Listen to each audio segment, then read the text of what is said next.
Have you ever watched those Chinese movies? It's an action movie, and you see two people fighting. One person delivers 2, 3, maximum 4 jabs, and the opponent is instantly paralyzed, falls into the deepest coma, is now floating in the ether. Do you know what I'm talking about?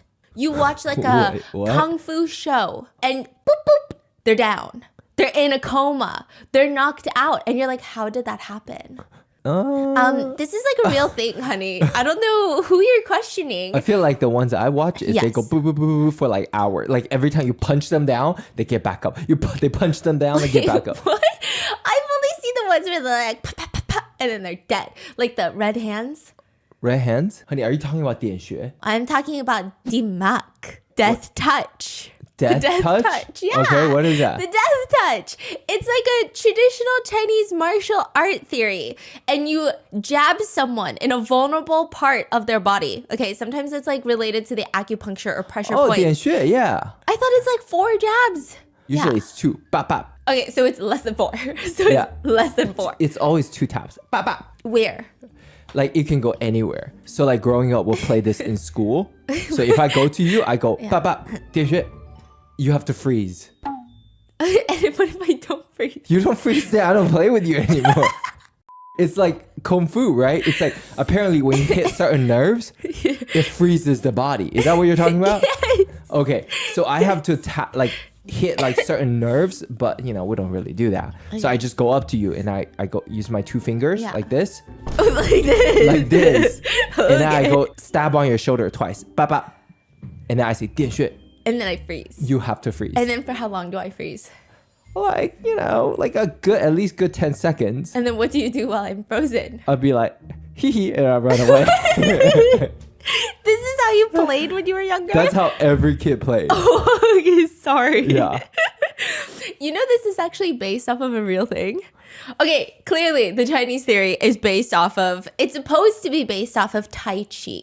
And like your pressure points are getting smacked and it messes with the balance of the entire body. So you get knocked out. Oh my gosh.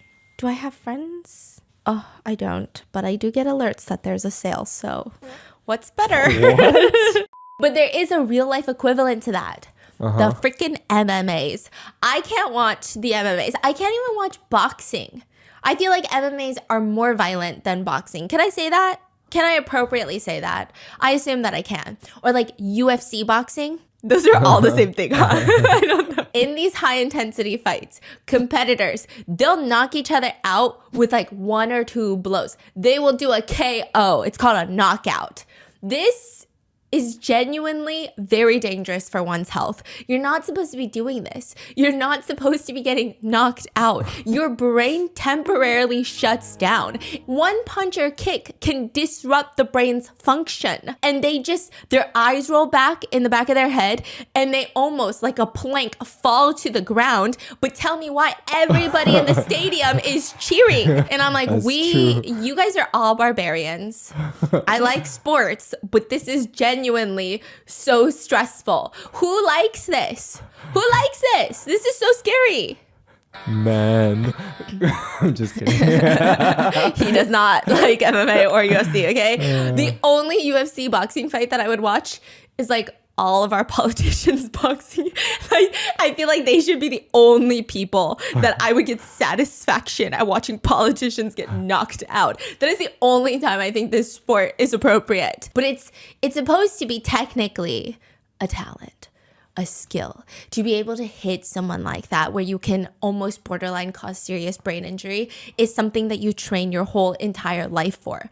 And recently there was this viral boxing match between 2 Chinese fighters. It's an MMA fight, which I think is different from boxing. You get it. Between China's Xi Ming and Feng Xiaokan. I'm going to call them Xi and Feng.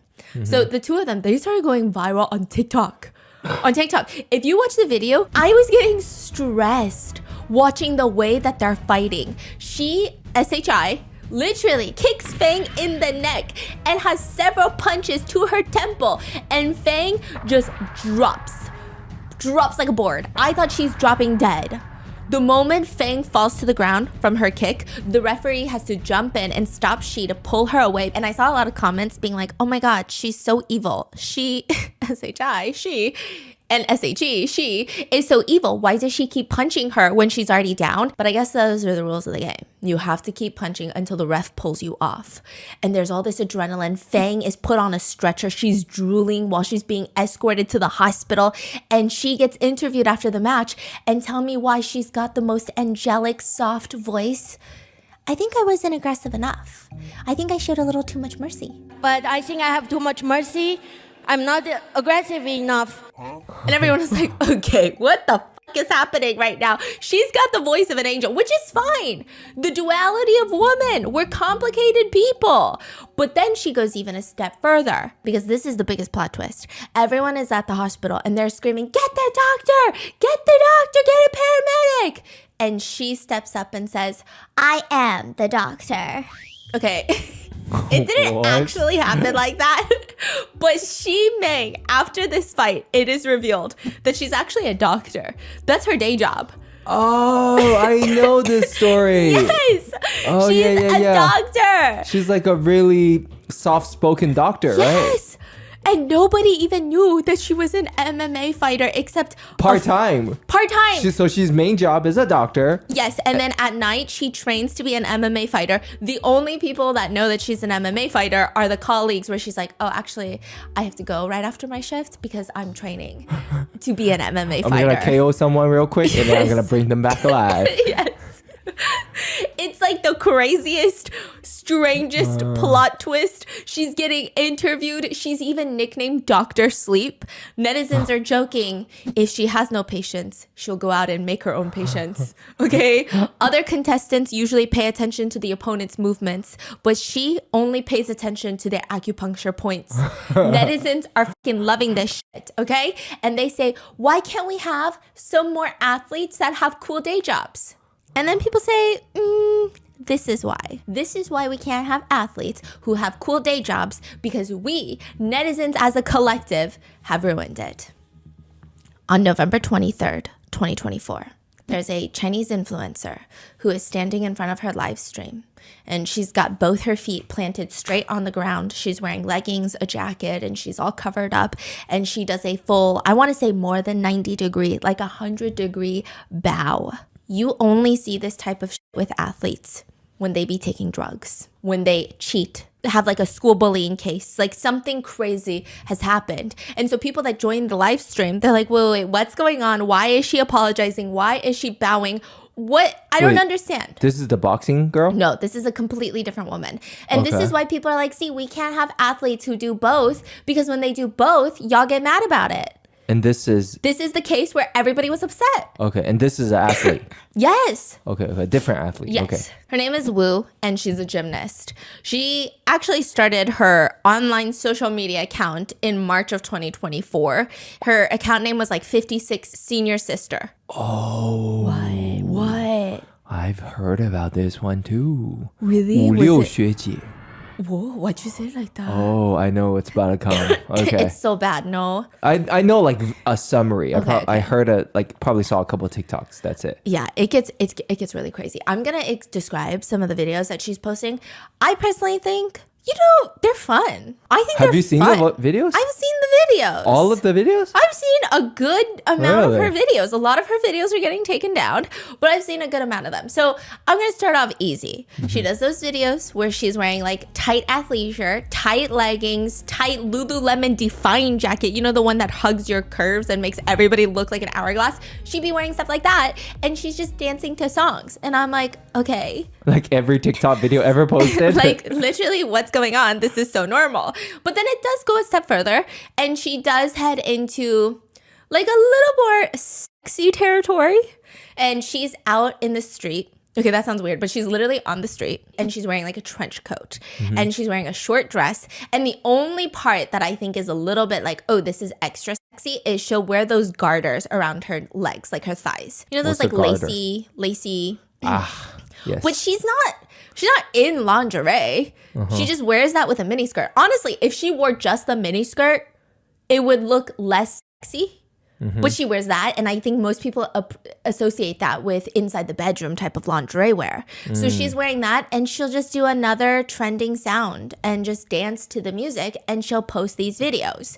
And so people are saying, oh, okay, she's a thirst trap influencer, which is totally fine. Nothing is wrong with thirst traps. In fact, keep posting thirst traps because I too am a viewer of thirst traps. I said that a little too proudly as like a married woman. My apologies, Chinese man. So for the first few months, she has 70,000 followers, which is not really considered the most substantial, especially in the realm of thirst trap influencers, which I feel like that sounds degrading, but it's not. Like, hot influencers. And then she ends up signing with this agency that is started by another influencer, 798. Let me tell you, I could do a whole nother episode on this guy. Tong Jin Cheng. What? That's his name. I mean, we don't really need to talk about it in this episode. I need to tell you what I witnessed. I need to tell you what I know about this guy. He's a come up story. He started off as this poor unknown young man with no background, no qualifications. And that's not me saying that. He needs to bring that up all the time. And he has transformed into a wealthy, successful entrepreneur. He starts this MCN. So in China, I guess a lot of the influencers are signed to MCMs, where they sign to networks and a bunch of influencers are in that network. It's like less common here these days. This guy's crazy. This guy's crazy. He loves being the bad boy of doing. Oh yeah. To the point where I think it's a joke. I think so. If it's not a joke, I don't know. But he calls himself Jingnan's most affectionate. Okay. Yeah. That's like saying New York's hottest, LA's sexiest, most affectionate. He does these skits where he goes on dates. Like 7 dates in a day. It's a lot of dates. He also does like the 7 fairies that he's dating, and they all come over and they give him gifts. 七仙女. It's like, yeah, okay. Yeah, and he just loves being a bad boy.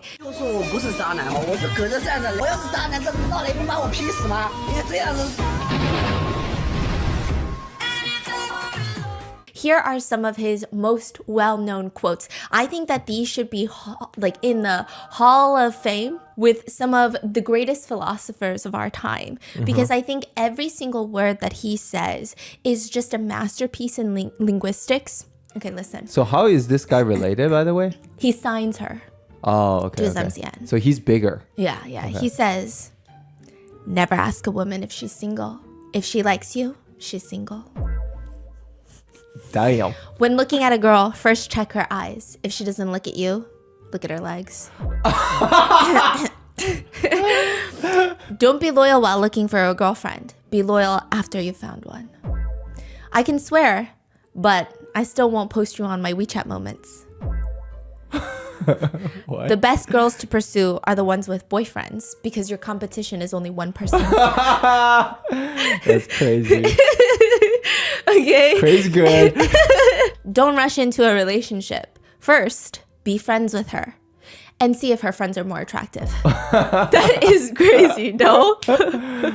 And if you look up his agency, 798 Influencers on Douyin, you will notice all the influencers are just like really hot people. And they post really hot videos. And it's amazing. He's got over 500 influencers under his agency. All of them like average 1.5 million followers. Wow. So when Wu joins them, her followers are actually considered on the lower side of his agency. And she's like, I am going to work so hard because this is crazy. I'm signed with an agency that doesn't even look at people my size. She says, from now on, I'm officially part of this team and I am going to be so dedicated. And she does this. In less than a year, she does 400 live streams. Wow. Yeah, for 400? hours. Yeah, for hours at a time, like twice a day. There's only 365 days. Okay. Yeah, twice Multiple a day. times. During her live streams, she's always dressing up in cosplay outfits. She's always dressing up as like a seductive teacher. And okay, people say she like really is putting her whole wussy into it. You know when you donate to a live streamer, you can become like a top donor of this streamer. You come into the chat, the streamer is alerted, hey, your top donor is in the chat with you. And she does this thing, the amount of effort, the amount of actually logistics that it would take to pull off something of this magnitude. One of her top donors will come in. They've maybe donated like $100 in their lifetime span. Which is not a lot considering what she does. But every time they come in, she'll run off camera, hurry in like theater level stage concert level, 5 seconds, put on a maid costume, and then bow, welcome home, master. Okay? Wow. Yeah, she'll wear like tight bodycon outfits or she'll dress up as a teacher and then she'll be like, who doesn't want to learn English? For those that don't want to learn English, stay back after class. Okay, now here's the thing though. Here's the thing. Some people, I think, she's got the body yada yada. She's got the spirit. She's got the work ethic. She's got the heart. She's got the brains. Some people, they're just not meant to be thirst trap influencers, myself included. Okay, there's like this one part where she dresses up as a teacher and she's scolding the students that they have to stay back after class, but it like doesn't come off sexy. It just genuinely comes off as scolding. But then she keeps doubling down. It's like, instead of being like, stay after class if you don't want to learn, she's like, stay after class if you don't want to learn English. Hey, are you learning English? Sit down. It's like, 不学英语，不想学英语的同学，你的英语程度、你的英语水平，到时候就跟志龙一样。 Wait, are people pointing it out? Oh, Yeah. Okay. So like, are they scared? people are like, Trauma. they're like, this is not what I signed up for. Like, I wanted a sexy teacher. And then she'll be like yelling at you. And then she'll back away and then move her hips. Show off her hot figure. And then be like, stay after class. And then you're like, whoa. What the fuck is going on? Sometimes, instead of cosplaying, she'll wear these really short, like, booty shorts. And every time someone donates, just to give you an idea, on Douyin, which is Chinese TikTok, the most expensive gift is a phoenix. $4,000.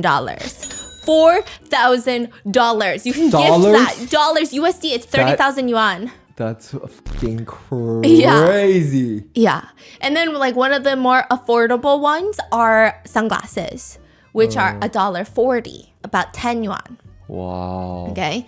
Many influencers, they don't even acknowledge the fucking sunglasses. It comes on their face and they go, okay, boop. They Comes on their face. And then they go, okay, fucking ignore that because it's $1.40. I'm not gonna twerk my ass for $1.40. No. Woo?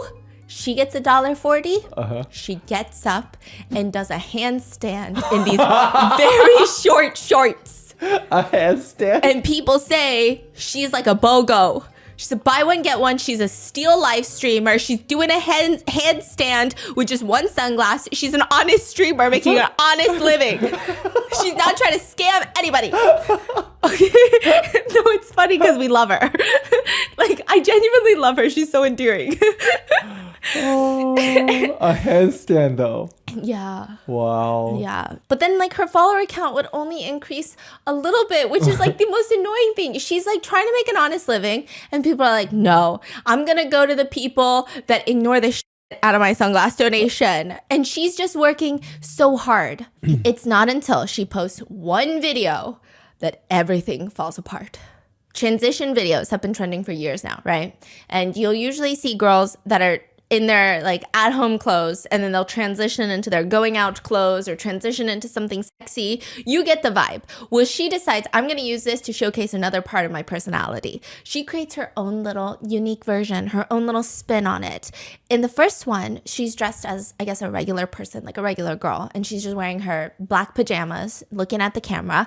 And then the beat drops and suddenly she's laying in bed, but it's not sexual. Like, I don't even think she's laying in bed. It just looks like she's laying on the ground because it's the best way to capture it logistically. She is surrounded by medals and she is wearing her Chinese national team uniform because she was a national gymnast for the national team. Medals is, you're talking about like winning Yes. like a little medal award. Yeah, right? like, you know how gymnasts, like Olympic medals, but she didn't go to the Olympics, though she tried to qualify. But she has like all these awards from different major competitions across the world, Asia. And she's surrounded by all the medals. And that's why I'm saying it's likely done in bed because like how else are you going to hang all those medals to show around your head? And she's like selfieing herself. Nothing she does in that uniform is overtly sexual. Not like the whole posing with the medals is not overtly sexual. It's honestly like cute. It's cute. Now it seems like a good idea to just show, oh, sometimes I'm a regular girl, but I used to be a national gymnast for the national team. Until there was one comment. November 22nd, a user named Guan Chen Chen. Guan Chen Chen. Do you know her? No, only through this. You're about to know her, okay? She comments on the video, senior sister, if you want to post thirst traps, just post them yourselves. But don't bring gymnastics into this. Your so-called positive energy gymnastics is not really needed. Wu responds, is this a case of sour grapes? Are you just jealous? So it seems like something about the language and the way that they're talking to each other, the way she's saying like senior sister, it doesn't seem like these are internet strangers. It seems like to a degree they know of each other. Okay, because Guan posts back and she comments, wow, yeah, you're so amazing. I'm so jealous of you, sis. You've won so many medals and you have such excellent results. You're so amazing. I should learn more from you. To which Wu responds, I think you're better. Thumbs up. When you finally lose weight, you can also wear nice clothes. Whoa. You'll definitely look beautiful. Let's work hard together. And this comment thread fucking spirals and takes over the internet in China because Guan Chen Chen is not just a random internet netizen. Guan Chen Chen is another gymnast. In fact, she was the youngest gymnast to compete for China at the 2020 Tokyo Olympics, where she won the gold medal on the balance beam. She was 16 years old. Wow. So she's like God tier Olympian gymnast in China. And Wu, she never qualified for the Olympics, but she's a gymnast. She was on the national team. I'm sure their circle is small. I'm sure they've heard of each other. And now Wu is online posting, I guess what you could call thirst traps. Which, side note, Wu, I would say Wu's gymnastics story is pretty sad. She was trying to get into the Olympics for pretty much her whole entire life. She was training as a gymnast. Every single time it was the trials for the Olympics, she would get injured. And it's just like really depressing. You can actually see clips of her where she sees that she didn't make it even right after her performance. So it's not even when they tell her you didn't make it. It's like she does her performance, she messed up, she slipped up, or she knows it wasn't good enough, and you just see utter sheer devastation across her face. And it's so depressing. And she was saying like she tried all of these things, and then China has this kind of okay program where a lot of national team members can apply for universities to study in other ways. And they have a higher chance of getting into those universities than if they were to just use their academics. But it's not that great. So she gets into a university, she tries studying, but there's not really that many jobs for her. If anything, she can really just be like a PE teacher. That's what she said. She can maybe train on the side, but then like the people that actually pay well to train for gymnastics, they want the top gymnasts that went to the Olympics to train them. They don't want someone that didn't qualify for the Olympics. So she doesn't really have lots of methods of income, and she didn't get to study much because she was so focused on gymnastics ever since she was young. And so she decided, maybe I can just try making a social media account. She was even asked, why did you want to be like this type of influencer? Like, why didn't you want to be an influencer talking about a day in my life as a former gymnast? And she says, well, I'm bad with words and I'm not really good at talking. I guess the only thing I had was like my physique. So I was trying to use that to bring happiness to people. So in the comments between Guan and Wu, Guan is making fun of the fact that Wu doesn't have a lot of achievements. And she's like, yeah, I should learn from you. You have so many medals. And then Wu is obviously making fun of the fact that after Guan won the gold medal at the Olympics, she retired and she started gaining a bit of weight. Which, of course, because she's like a public person, everybody needs to comment on. And it's just hitting at her insecurity. So they're just like poking at each other's worst insecurities. Immediately, the reporters see this and they're like, we're gonna fucking write every single article the next day about this shit. Because think about it. Ex-national athlete turned thirst trap influencer. They're like, this is amazing. This is incredible. Let's talk about it. So they're posting all of these comments, and all of a sudden Wu's following goes from 100,000 overnight to 250,000. Another 150,000 in the span of 12 hours. So if everyone start following Yeah. Wu because they're like, oh, I want to see this content. Yes, and everyone is like confused on the drama. They're trying to understand which side that they stay on. So I think this type of like the type of content they call it like 擦边 influencer. Like 擦边 literally means like gracing the edge Meaning like the edge would be the gray area, which is like, adult content or sexy content, whatever it is. This blows up. Everybody starts following Wu. And November of 2024, her account, within like 24 hours, her account gets temporarily suspended, like restricted from gaining new followers on all these platforms. And now it blows up even more, because why is her account getting restricted all of a sudden? Because there are so many people who post honestly sexier content and their accounts are not getting restricted. Why is her account getting restricted? That's what everybody wants to know. Then a staff member from the Gymnastics Management Center of the State General Administration of Sports they gotta find some better titles, okay? Like, I get it. Maybe some other things were trademarked, but like, come on. They come out and they say that we are aware of this matter and the leaders are deliberating on how to address and resolve this. So now netizens are confused. They're like, wait, what is there to fucking resolve? I'm so confused. Like, it's a small little, I don't know if you could really even call it a scandal. What are we resolving here? And this is where everybody becomes divided. Everybody starts splitting into their own camps. So that same day, Guan does an interview with a reporter and they're asking her, what prompted you to comment on Wu's post? Because you're the one that commented first. Guan says, I've been following up on her account for some time and she used to stream on another platform, but after being banned there, she switched to this platform. And I just cannot accept using gymnastics for thirst trap content. First, I have deep feelings for gymnastics and can't stand seeing it being associated with a negative image. Gymnastics is a sacred discipline. Second, her behavior promotes the wrong values. Okay, what do you mean by the wrong values?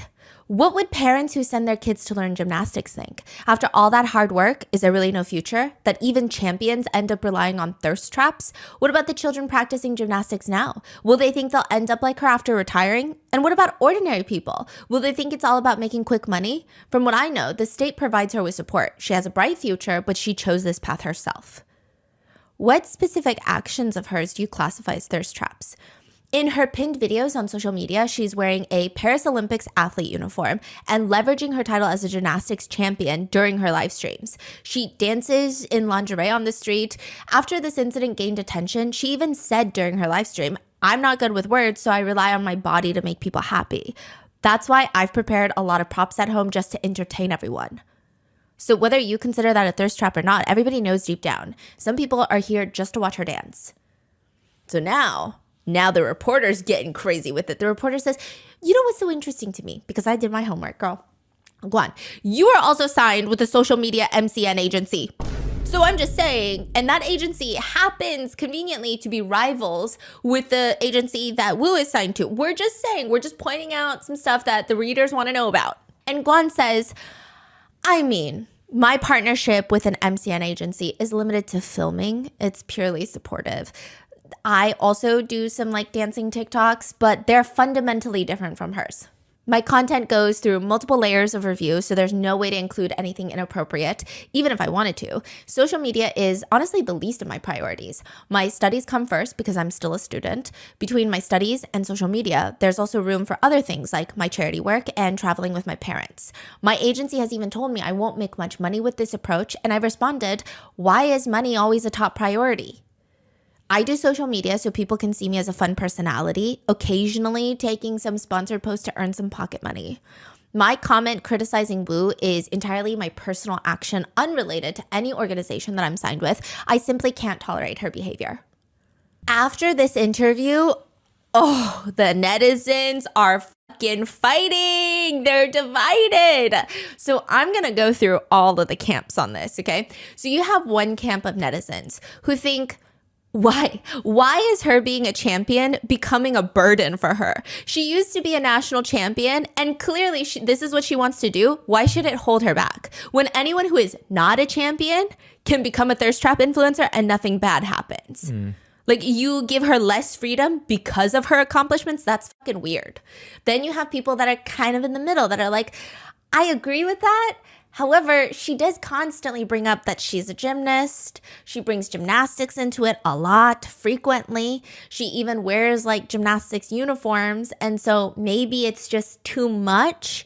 And also, if she wasn't on the Chinese national team, Because like I think China and the US are a little bit different. I mean, I think the US is kind of like that. If you're an Olympian, you represent the US, don't f it up. Don't embarrass us. But I feel like that's reserved every 4 years. Yeah. Yeah, and for Chinese, it definitely they put it on the much higher emphasis. Yeah, like you are now repping the nation Yeah. forever. So they're like, as a former national champion, you can't even bring gymnastics into this. You shouldn't even be making thirst trap videos. So there's people that are like, I get it, but maybe if she didn't include gymnastics and the national uniform, maybe we would have been okay. Yeah, Then- but those are yes. different posts, correct? Like she's not doing thirst trap in the gymnastic outfit, right? Okay, so you know that transition where she goes into the national gymnastics outfit? It's Yeah. like a black silk robe pajama, Oh, okay. which I don't find to be particularly sexual. It's So like- it wasn't a thirst trap. It was just a No. interesting transition. Yes, right? but I will say some of her other videos when she talks about being a gymnast,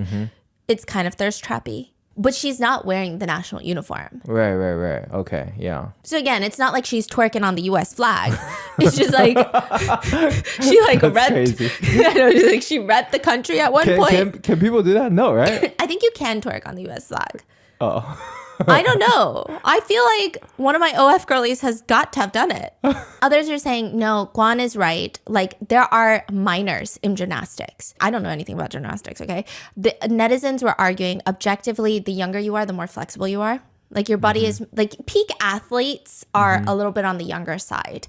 And some of them are not 18 yet. And when you have an industry that has a lot of underage people, to even add a sexual element to that is bad. I think so this is the reason just for American, because if this happened in America, like a former athlete Yeah. became like let's say an OF model. Yeah. Would that even make news? Maybe, but not really. But not really. It's like, okay, cool. Cause Yeah, I like- feel like the only one upset are like guys that want to date her but can't date her. Yeah, like it's not that big of a deal. The reason why this became like the biggest news in China is I think it's almost the same thing as in China or even Korea in Asia. A lot of time, any public figure, they consider it like a role model for the Yeah. teens. So if you're a role model, then you can't do anything that's not deemed as appropriate for teens to follow. So versus in America, you have all sorts of famous people, like everybody's doing crazy stuff, and that's fine. It's parents' duty to say what to follow and what not to follow, right? And it's not like she's out here saying, give up gymnastics to Yeah. be like, to do this with me, or like everybody should give up their passion and do this, or like everyone should make money like this because I'm making so much money. Then I think you could maybe argue that she's trying to influence younger people into, Yeah. I don't know, I don't want to say wrong, but like a different path.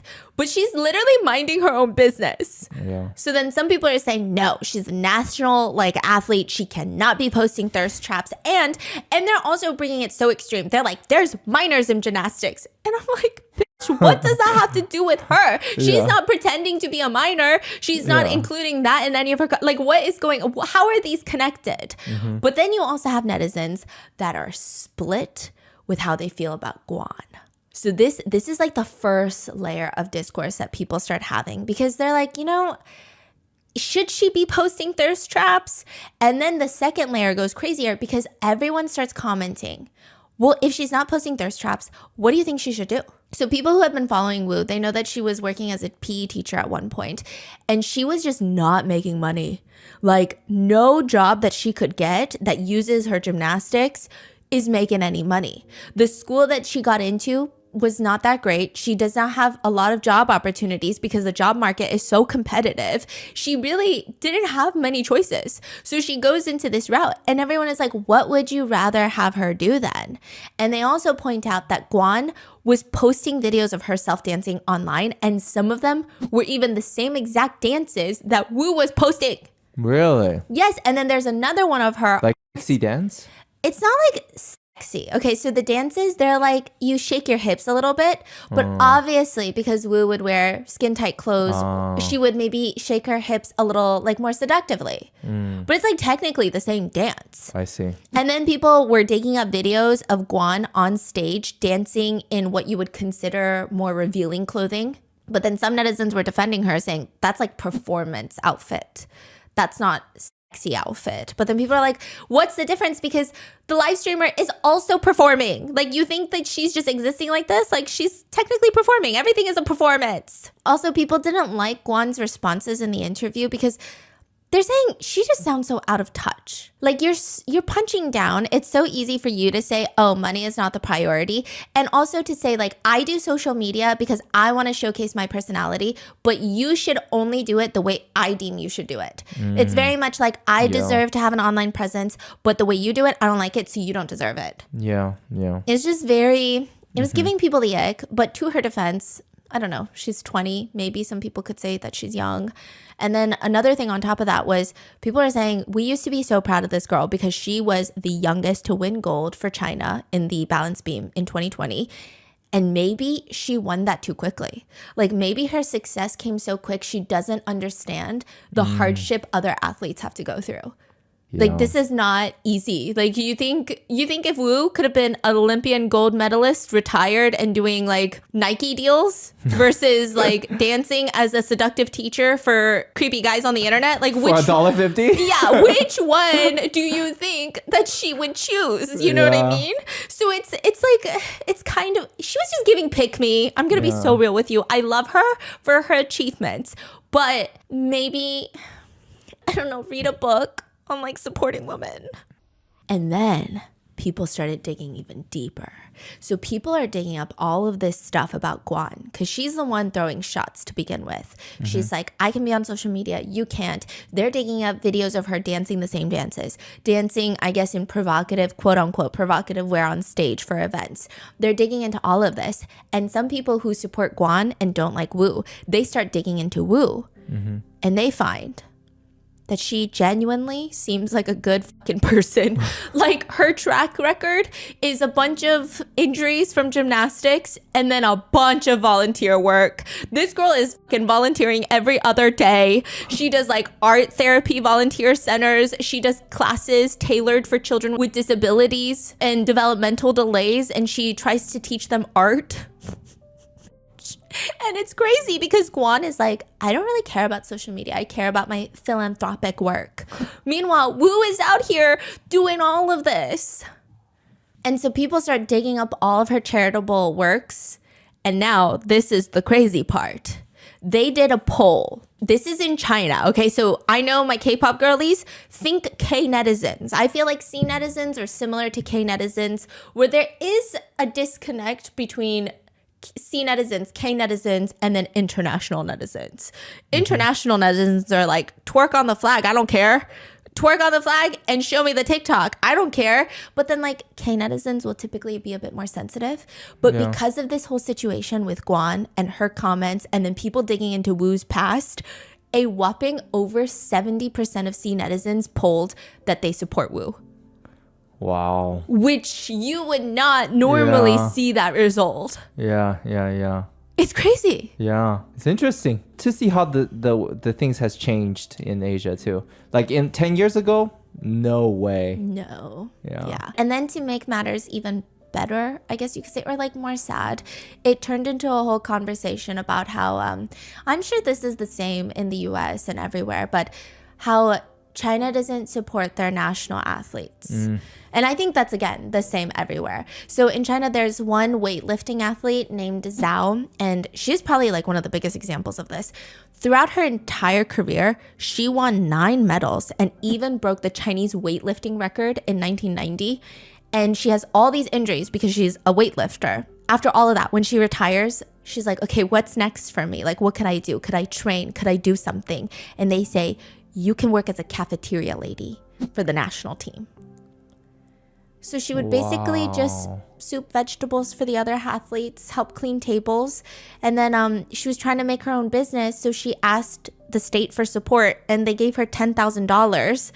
But they did not pay for any of her medical fees for all of her injuries. So it didn't even cover most of the injuries she sustained from the sport. So she was like plummeted into poverty. She had no education. She didn't develop any social skills. And she says this because she was so focused on her craft.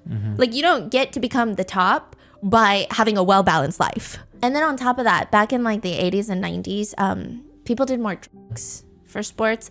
And she says that she has a lot of body hair and skin that is very rough, and she has like facial hair that makes her feel less womanly. And then on top of all of this, it's just been fucking miserable. So the only work that she could find was being a bathhouse scrubber, like scrubbing someone's back at a bathhouse. And she gets 20 cents for each person. She scrubs about 50 people a day. And then at one point, this was like the worst point of her life, she's scrubbing someone's back and they recognized her. And that person said, I never expected a national champion would be scrubbing my back. I'm gonna fucking cry.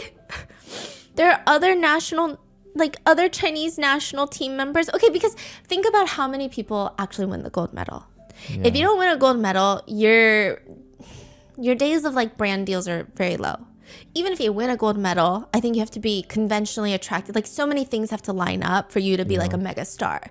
And then if you win a silver medal, I'm sure everything goes down. And then if you don't even make it to the Olympics, who even knows you? Yeah, you're on the national team, but it's just like a very depressing thing. 我从小开始我家条件不是很好，但是我献出了我整个青春去从事体操这个行业，但是我没有拿到最好的成绩，也就是说我没有走到顶峰。顶峰是什么？顶峰是奥运冠军。奥运冠军意味着什么？有米、有房、有车，但是我没有这些东西，我得靠自己。There are pictures that people started posting after this incident, after what happened with Wu, of former Chinese national athletes that are like doing handstands on the subway, that are just using their body for entertainment on subway stations to get change. Another athlete, he won a few gold medals in Asian competitions. He didn't make it to the Olympics. He sold his gold medal for $20 because he truly had no money. Wow. There was another Chinese former athlete that was a national champion. She started a fruit stand. And so it's just, I mean, like people are saying, really? You're mad at Wu for trying to make it as an influencer? Like, why? This feels just gross. Why are we bullying her for no reason? I mean, what do you want her to do? Would it be better? Would it make people feel better if she's at the subway station doing handstands? Fully clothed? Like, is that what you want? So that you can feel sad and then you can be like, aw, and then give her $1 and then walk away? Like, why do you want that? Mm-hmm. So on December 1st, 2024, the ban on her Douyin account was lifted. And now she has 6.3 million followers. Whoa. Yeah, I'm gonna cry. And then people are commenting like, if the country doesn't support you, I will. On December 1st, her account is reinstated. She gains like 6.3 followers. December 24th, she gets restricted again. And they just start deleting her followers. She goes down from 6 million to 44,000 followers. She also gets banned from posting, live streaming. Basically, they took her account from her on Douyin. Right now, it seems like it's still kind of wishy-washy. I think they keep going back from suspending, not suspending her account. She gains followers, and then they'll like delete followers. And then everyone keeps commenting, who let me unfollow her? Like, I want to follow this girl. Why do you guys keep making me unfollow her? So it's a whole conspiracy, and it doesn't seem like the conversation is over for that. I don't think it's fair that she's getting restricted. Like, for what? And I think that Guan, the other Olympian, is maybe young. Maybe she's experienced things that were really rough in gymnastics, I'm sure. And maybe she used Wu, I think, unfairly as an outlet for that anger. Yeah, just sounds young to me. Yeah, like, she sounds young and maybe a little out of touch, right? Yeah. But Wu, guys. So with that being said, that's today's Mots. Sorry, I was sick. I had laryngitis for like a week. What are your thoughts? And with that, I'll see you in the next one. Bye.